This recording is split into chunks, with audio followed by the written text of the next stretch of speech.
Good morning all my dear students of class 3। जैसा कि मैंने आपको पिछले क्लास में माइकल फैराडे के बारे में बताया था, उनके जीवन के बारे में बताया था, उन्होंने किस तरह का परिश्रम किया और किस प्रकार वे एक दिन जाकर बहुत बड़े वैज्ञानिक बने, उसके बारे में मैंने आपको विश्लेषण में बताया था। तो जैसा कि मैंने आपको कहा था कि आपको घर में अच्छे से इसको उच्चारण करके पढ़ना है, शब्द अर्थ को अच्छे से पढ़ना है, और आज मैं आपको इसके प्रश्न उत्तर देने वाला हूँ जैसा कि मैंने आपको बताया था। तो चलिए हम शुरू करते हैं।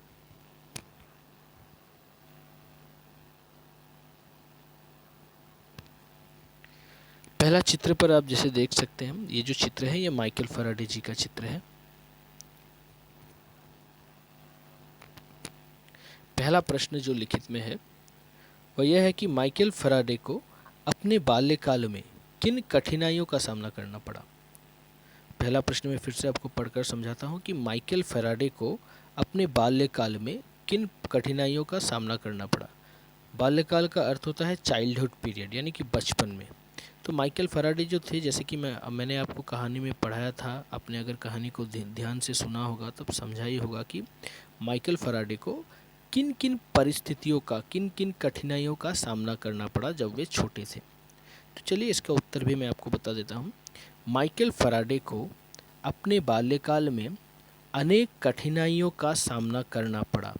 जैसे उनका जन्म एक गरीब लोहार के घर हुआ था, उनके पास किताबें नहीं थी, गरीबी के कारण उनका स्कूल जाना बंद हो गया आदि। तो मैं फिर से प्रश्न और उत्तर आपको पढ़कर सुनाता हूँ।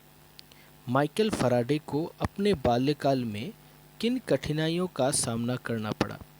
माइकल फैराडे को अपने बाल्यकाल में अनेक कठिनाइयों का सामना करना पड़ा। जैसे उनका जन्म एक गरीब लोहार के घर हुआ था, उनके पास किताबें नहीं थी, गरीबी के कारण उनका स्कूल जाना भी बंद हो गया आदि। तो यही सब कठिनाइयाँ थी जिनका सामना माइकल फैराडे को करना पड़ा था। अब दूसरा प्रश्न, जैसे कि आप चित्र पर देख सकते हैं, प्रश्न ख, किन बातों से पता चलता है कि माइकल बिजली के विषय में रुचि रखता था।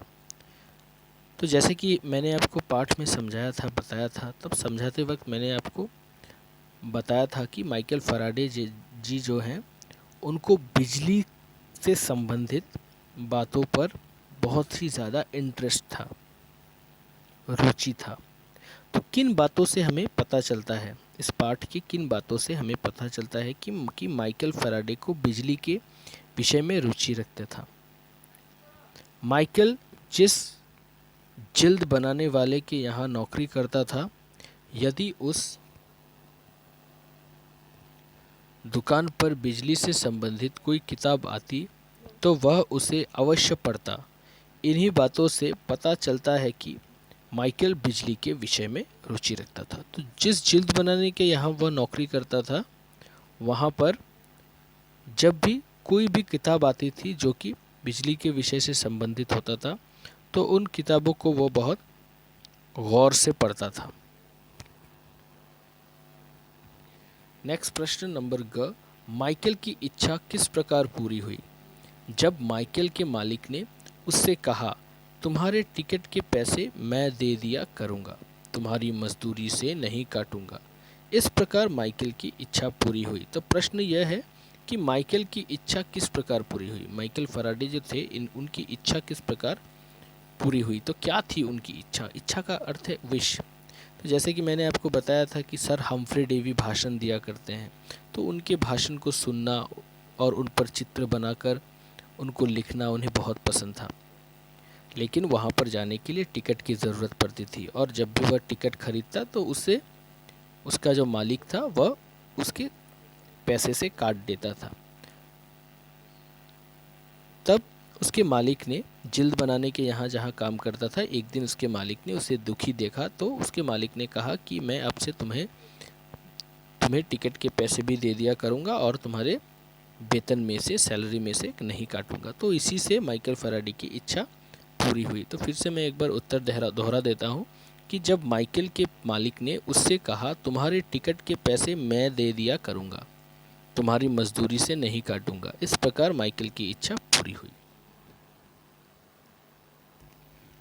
ये लास्ट क्वेश्चन है नंबर घ। माइकल फैराडे में क्या क्या गुण थे जिनके कारण वे एक महान वैज्ञानिक बने? तो माइकल फैराडे में कौन से गुण थे जिनके कारण वे एक महान वैज्ञानिक बने?